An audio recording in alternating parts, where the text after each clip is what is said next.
이 12월에 찬바람을 맞을 때면 생각나는 추억이 하나 있습니다. 지금으로부터 딱 10년 전 일인데요.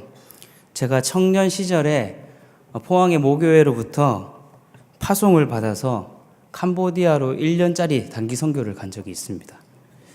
청년 시절에 비전 트립으로 2차례 다녀온 것이 계기가 되었는데요. 좀 더 긴 시간 동안 선교지를 체험하면서 선교사로서의 사명을 한번 확인해 보고 싶었습니다.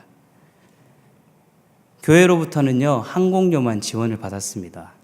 생활비는 훈련 차원에서 제가 직접 모금을 해야 되는 그런 상황이었습니다. 저도 담담하게 받아들이고 주신 항공료만도 감사했습니다. 그런데 티켓팅을 하려고 하는 그 순간 통장을 확인해 보니 뭔가 좀 이상했습니다. 아무리 생각해 봐도 이 금액으로는 왕복 항공권을 끊을 수 없었기 때문이죠. 나중에 알고 봤더니 교회에서는 편도 항공권만 끊어줬습니다. 무엇을 의미하겠습니까? 혹시 그곳에 선교사로 헌신하여 눌러 앉을지도 모르니까 편도만 끊어줬다라고 하는 거죠. 불행인지 다행인지 저는 1년 뒤에 다시 한국으로 돌아왔습니다. 감사하게도 항공권 모금도 잘 되고 그래서 배를 타고 오거나 걸어오는 일이 없었습니다.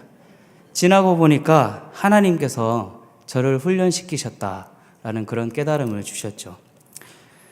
제가 캄보디아에서 가장 인상 깊었고 또 강렬했던 사건을 꼽으라고 한다면 앞을 못 보는 할머니가 눈을 뜨는 장면을 직접 두 눈으로 목격한 것입니다. 여러분 그거 한번 본 적 있으십니까? 너무 깜짝 놀랐습니다. 성경에나 나올 법한 일이 그곳에서 벌어진 것이죠.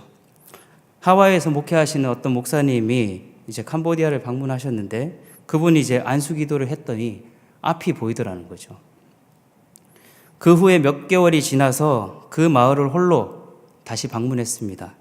수소문을 해서 그분 소식을 들었는데 다시 눈이 멀었다는 충격적인 소식을 들었습니다. 사람들 증언에 따르면 눈을 뜨고 나서 열심히 교회를 다닐 줄 알았는데 여전히 회개하지 않고 살더니 원래대로 돌아갔다라고 하는 것이죠. 사실 그 할머니가 눈을 뜬 것도 놀라웠지만 다시 앞을 못 보게 된 것이 더 놀라웠습니다. 이 사건을 통해서 제가 깨달은 사실이 하나 있습니다. 기적을 체험했느냐, 체험하지 못했느냐가 중요한 것이 아니라 어느 나라의 백성으로 살아가느냐라고 하는 것이 더 중요하다는 것이죠. 눈을 떠서 하나님 나라에 소망하며 하나님 중심으로 살아갔다라고 한다면 아마도 다시 앞을 못 보는 일이 없었을지도 모릅니다. 우리는 두 발을 이 땅에 딛고 살아가지만 사실 우리의 생각과 우리의 마음은 하나님 나라를 향해 살아가야 합니다. 하지만 말이 쉽지 결코 쉬운 일은 아닌 것 같습니다. 오늘 본문을 기록했던 이 누가복음의 저자 누가 역시 같은 고민이 있었던 것으로 보입니다. 사실 우리가 오늘 읽었던 이 본문의 하이라이트는 아기 예수의 탄생이죠. 대림절을 맞이하면서 우리가 충분히 묵상하고 있는 본문이기도 합니다. 하지만 누가는 아기 예수의 탄생에 앞서서 로마 제국에서 실시했던 거국적인 인구조사 사건을 이야기하고 있습니다. 누가는 가이사 아구스토의 인구조사와 아기 예수의 탄생이 현실 세계와 하나님 나라가 충돌하는 아주 역사적이고도 영적인 사건이라고 보았기 때문입니다. 그래서 오늘 이 시간에는 예수님의 탄생을 둘러싼 역사적 배경을 중심으로 예수님의 탄생이 그 당시에 미쳤던 파급 효과와 또 그 영적 의미를 살펴보고 대림절을 맞이하는 이 땅의 성도가 마땅히 지녀야 할 자세에 대하여 함께 나누기를 소망합니다. 우리 옆에 분 바라보시면서 함께 이렇게 인사하면 좋겠습니다. 하나님 나라를 꿈꾸며 살아갑시다. 이렇게 한번 인사하겠습니다.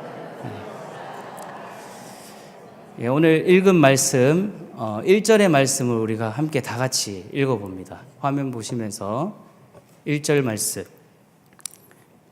읽습니다. 시작. 그때에 가이사 아구스토가 영을 내려 천하로 다 호적하라 하였으니 아멘. 이 가이사 아구스토는 우리가 세계사 시간에 배웠던 옥타비아누스 황제입니다.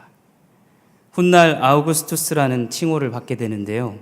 우리가 잘 아는 율리우스 카이사르의 양자이기도 합니다. 그는 카이사르의 후계자가 되는 과정에서 내전을 통해 정적들을 모두 제거하고 로마 제국의 황제가 되었습니다. 또한 그는 자기가 온 세상에 평화를 안겨다 주는 신의 아들이다 라고 스스로를 높였죠. 실제 로마 역사에 있어서도 이 아우구스투스가 통치하던 시절은 로마 역사상 가장 화려한 시대이기도 했습니다. 세상에 평화를 가져다 준다라고 하는 팍스 로마나를 실현한 황제로 추앙받았고, 사람들은 이 아우구스투스를 가리켜 세상의 구주라고까지 지켜 세웠습니다. 그와는 달리 로마 제국의 동쪽 변방에서 한 남자아이가 태어났습니다. 그는 하나님의 아들이라 불렸고, 그의 제자들은 그분을 구주와 주님이라고 불렀습니다. 사람들은 그분의 등장이야말로 세상의 진정한 평화, 팍스 크리스투스를 가져다 준다라고 믿게 됩니다. 결국 오늘 본문은요, 세상이 평화를 준다는 팍스 로마나와 그리스도가 가져다 주는 평화, 팍스 크리스투스가 충돌하는 사건이다라고 볼 수 있겠습니다. 우리가 읽은 이 1절 말씀을 보면은요, 이 가이사 아구스토가 천하로 호적한다고 했는데 그 뜻은 인구 조사를 하겠다라고 하는 뜻입니다. 무소불위의 권력이었기 때문에 로마의 속국에 불과했던 이 이스라엘 사람들은 특별히 저항하지도 못한 채 고향으로 돌아가야만 했습니다. 이 팍스 로마나가 득세하는 세상의 모습이었다라고 볼 수 있겠죠. 그러나 여러분도 잘 알다시피 그것은 팍스 크리스투스, 그리스도의 평화를 이루기 위한 하나의 수단에 불과했습니다. 왜냐하면 이 인구조사 때문에 요셉과 마리아는 고향 베들레헴으로 돌아갈 수밖에 없었지만, 오히려 그것은 그리스도가 베들레헴에서 나실 것이다 라고 하는 미가 선지자의 예언이 이루어졌기 때문이다 라고 하는 것이죠. 여러분, 이것이 무슨 의미겠습니까? 세상의 그 어떤 무소불위의 권력도 하나님의 계획 아래에서는 그저 소모품에 불과하다라고 하는 겁니다. 인간의 세상사는 하나님의 역사 아래에 있고 모든 것이 하나님의 뜻 안에서 진행되고 있다라고 하는 신앙적 고백이다라고 할 수 있겠죠. 세상은 늘 우리를 위협하고 늘 그 자신의 힘을 과시합니다. 그래서 우리는 늘 세상을 살아가면서 세상적 염려 가운데 살아갈 수밖에 없습니다.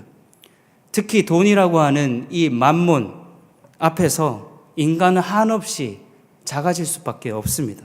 그리고 세상적인 출세를 위해서라면 무엇이든 해야만 하는 그런 세상에 우리가 살고 있는 것이죠. 제가 얼마 전에 페이스북을 통해서 충격적인 소식을 하나 들었습니다. 제가 화면을 하나 준비했는데 표를 한번 보시죠.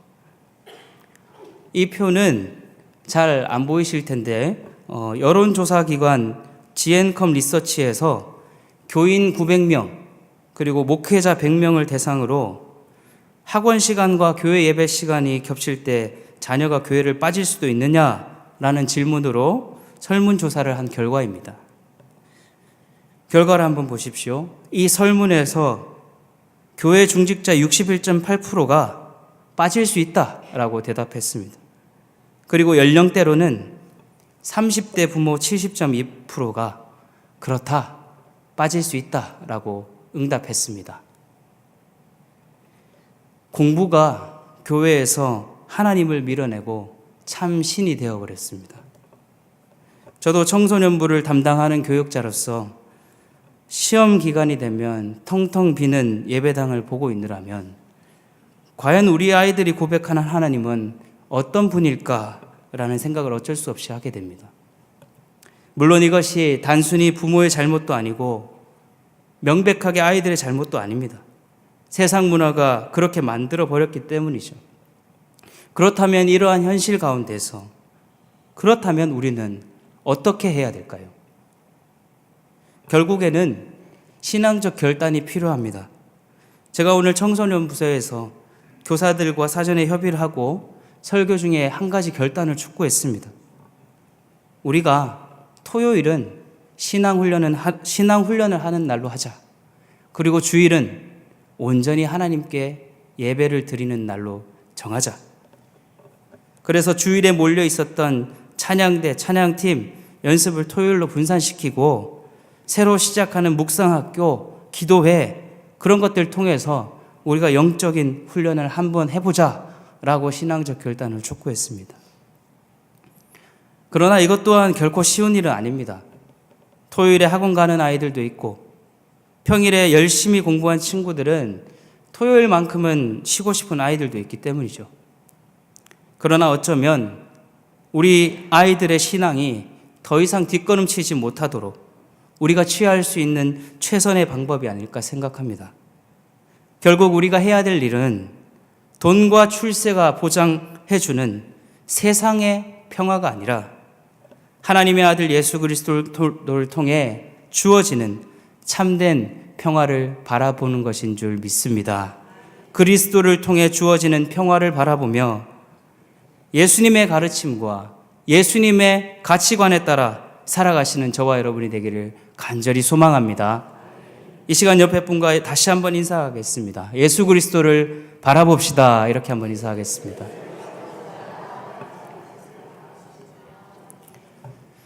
네, 한 가지 더 우리가 생각해 볼 것이 있습니다. 우리 함께 한번 따라해 보면 좋겠습니다. 하나님 나라의 왕이 이 세상에 오셨다. 자, 오늘 읽은 말씀 2장 11절의 말씀을 우리가 함께 같이 읽어보겠습니다.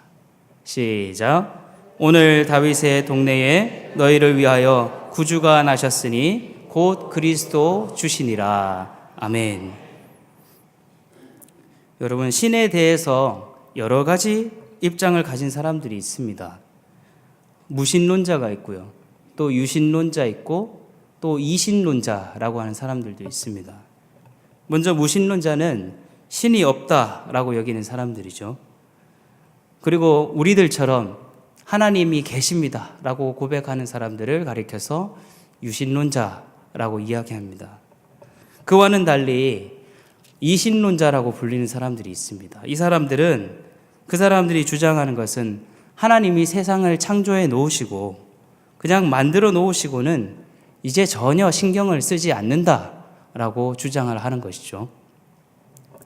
그래서 흔히 이 이신론은 시계와 시계공의 비유로 설명될 수 있습니다. 시계를 만든 시계공은 시계를 완벽한 제품으로 만들어 놓고는 그 이후로 그 제품에 대해서 전혀 신경을 쓰지 않는다는 것이죠. 그래서 이신론자들은 하나님의 개입하심, 하나님의 섭리에 대해서 잘 믿지 않습니다. 그러나 기독교적인 유신론을 믿는 우리들은 하나님이 이 세상에 개입해 들어오셨다고 믿습니다. 그 결정체가, 그 결정적 순간이 바로 오늘 우리가 읽은 11절의 말씀이죠. 하나님의 아들이 사람의 몸을 입고 태어나셨다라고 하는 겁니다. 이 세상의 모든 종교를 다 뒤져봐도 신이 사람이 되었다라고 하는 종교는 없습니다. 그리스 신화에 등장하는 제우스나 에르메스 같이 사람의 형상을 한 적은 있지만 신 그 자체가 사람이 된 경우는 없다는 것이죠. 이것이 바로 우리가 믿는 하나님의 위대함입니다. 하나님 나라에 계셨던 왕의 신 예수님이 인간의 몸을 입고 현실 세계에 들어오셨다는 것입니다. 그것을 가리켜서 우리는 흔히 성육신하셨다라고 말합니다. 여러분, 이것이야말로 우리가 하나님을 믿는 가장 큰 이유입니다. 하나님이 세상을 떡하니 만들어 놓고 전혀 신경 쓰지 않으시는 분이 아니라 하나님의 섭리에 따라 세상이 작동되도록 하셨고 죄악이 만연한 세상을 보다 못해 스스로가 인간이 되셔서 하나님의 섭리가 제대로 작동되게끔 간섭하신 것이 바로 하나님의 성육신 예수 그리스도의 탄생이다라고 하는 겁니다.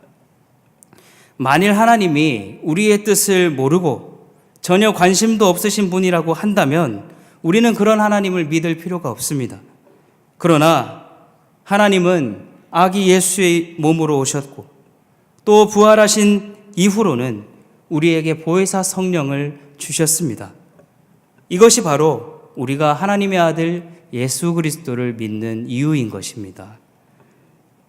그래서 여러분, 때로는 하나님이 안 계신 것 같고 하나님이 전혀 나에게 신경 쓰지 않으시는 것 같다라고 느껴질 때에 구유에 계신, 구유에 누우신 왕을 바라보시기 바랍니다. 오늘 우리가 읽은 본문에 보면 구유라고 하는 단어가 총 3번 등장합니다. 구유는 낮고 천한 곳으로 임하신 그 예수님의 모습을 상징합니다.